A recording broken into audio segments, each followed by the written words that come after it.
getting a babysitter, getting a taxi, this was worth it. Because I don't think they just want to stand there and go, oh, they just booked an Irish guy because he's Irish and he didn't even have any jokes.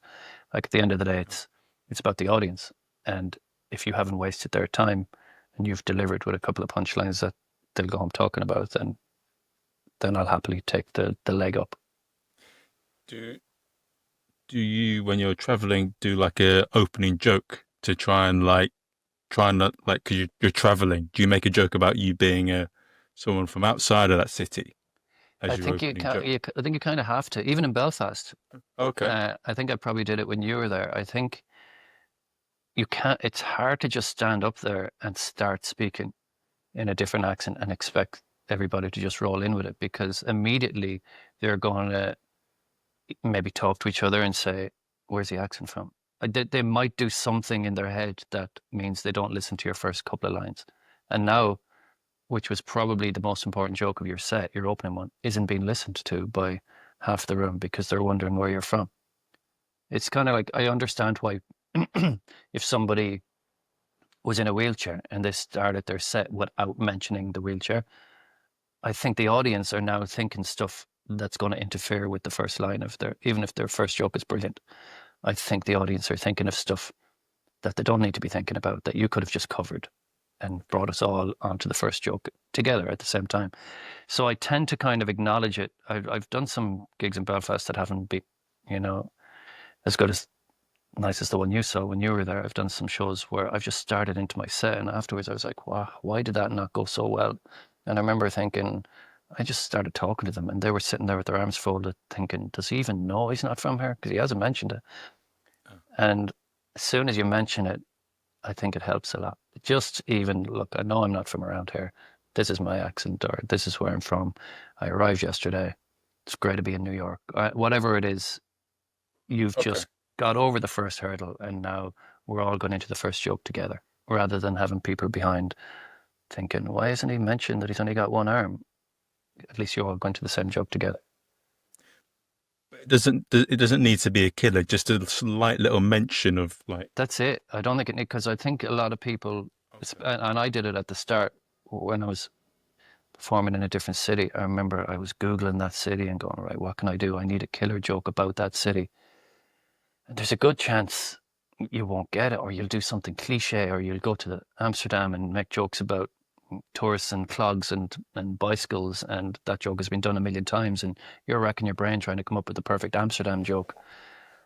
Where I think stick to your material, stick to the thing that you think is good. This is why you wrote it. This is why you're bringing it around the world because you think that's a good joke and just find a quick way to get into it. Find a quick and easy way to get into it. Kind of like a segue. I tend to not put much uh, time into my segues. I try to make them as quick and painless as possible. So the shortest amount of words as possible to go from one subject into another. Because again, when I was starting off, I remember thinking, oh, right, how do I go from talking about movies to talking about football? And I was trying to come up with these weird and wonderful, oh, this links to this and this links to this and the Kevin Bacon thing. And now we're over here and we're talking about football.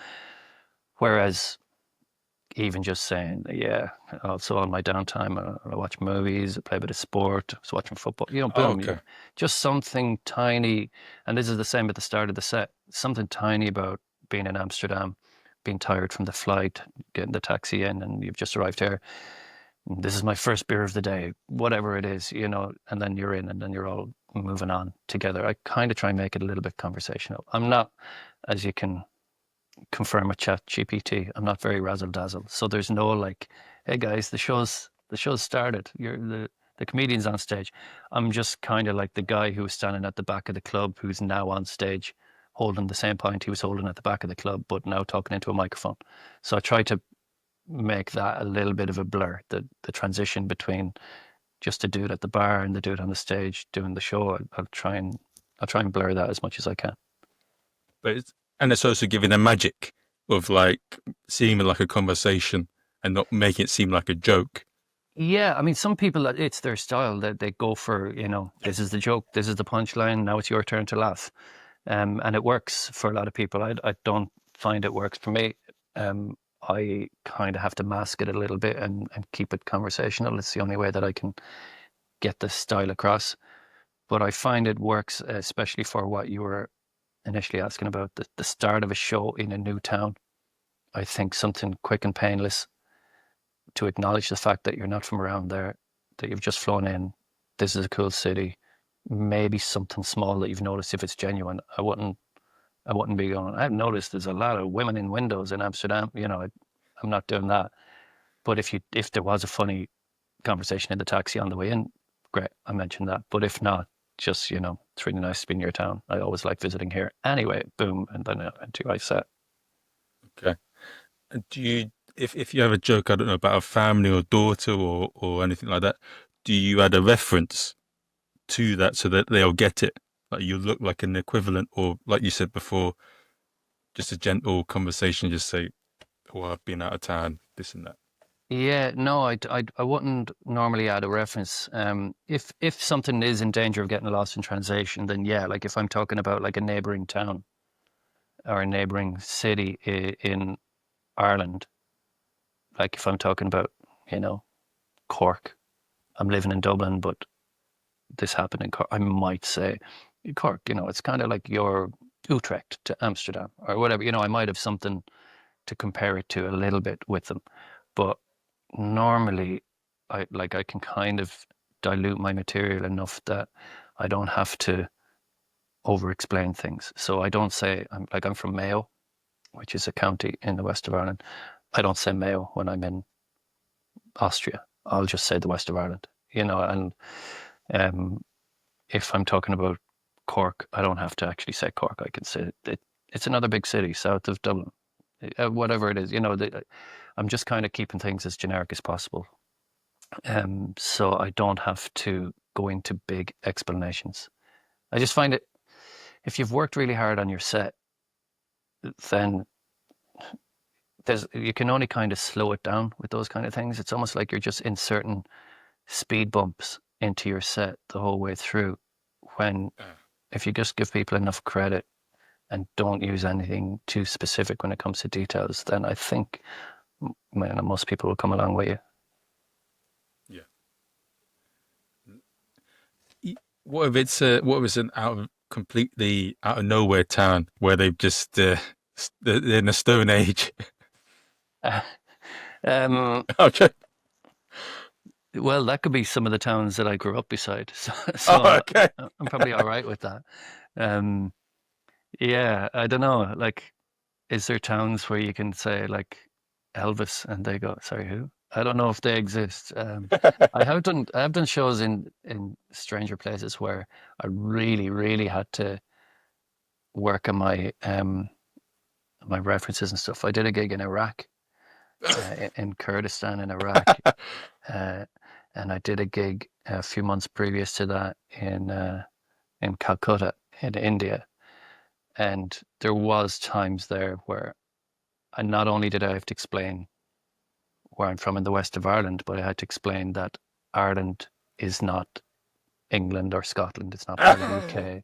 Like, you're pulling back and back and back, like to kind of give wider explanations of stuff. Uh, so yeah, that can be tough. Like you're going into your joke thinking, oh, I've gone into the joke way too zoomed in. I need to start this joke much further back.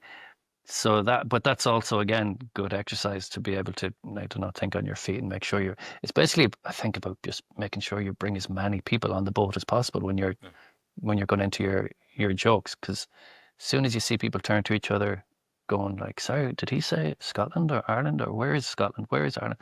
As soon as you see that happening, well, that's two people who are not listening to your joke now. They're not on the boat, so you've left them behind. They might talk during your joke because they're not part of it. They don't get it. And if they talk, the people beside them might start talking.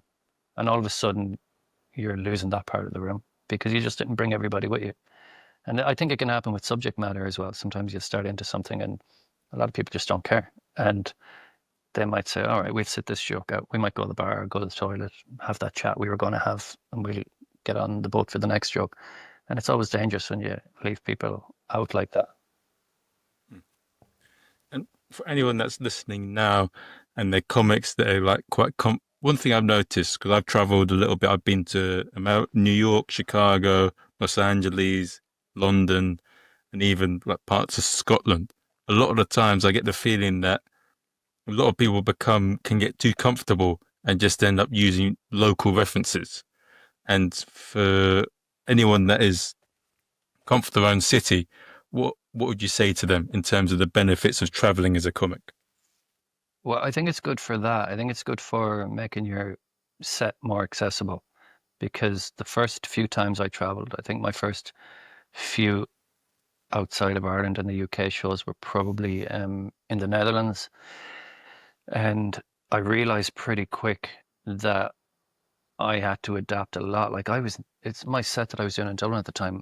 I was naming Irish politicians and stuff like that, or Irish um, TV people that they're not going to know. And when I was then in the Netherlands, I was like, all right, I either have to say this would be the equivalent of your, and then find out who to compare them to, or I'd have to drop the bit, or I'd have to say, you don't need to know this politician's name, but anyway, this is what they did. You know, and I found myself just rounding off the edges of all my material, but it made it a lot easier. It just meant that you're a little bit more bulletproof when it comes to being slotted into any room.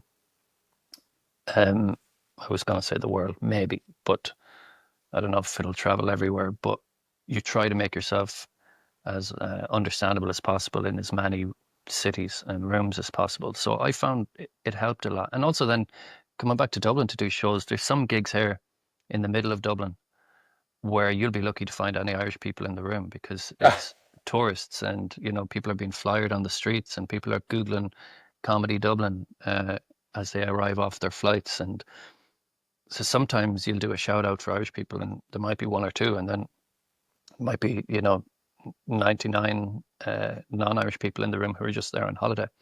So there isn't much difference between that and performing in Spain, the Netherlands, France, Austria, because you might have the same amount of Irish people in that room. So it does help a lot, I think. The more you travel and the more diverse audiences you stand in front of, the more you start challenging your material and saying, all right, why didn't that work? And there's no point in saying to them, oh, that would have worked if you all knew who I was talking about. That's too late then. They haven't got the joke. Or saying, oh, you didn't get that, but if you were Irish, you guys would be laughing now. They're like, yeah, well, we're not Irish and we're not laughing. And we've spent money on our tickets. So it's kind of up to you to keep your material as relevant to as many people as possible. Maybe not as relevant, as understandable to as many people as possible.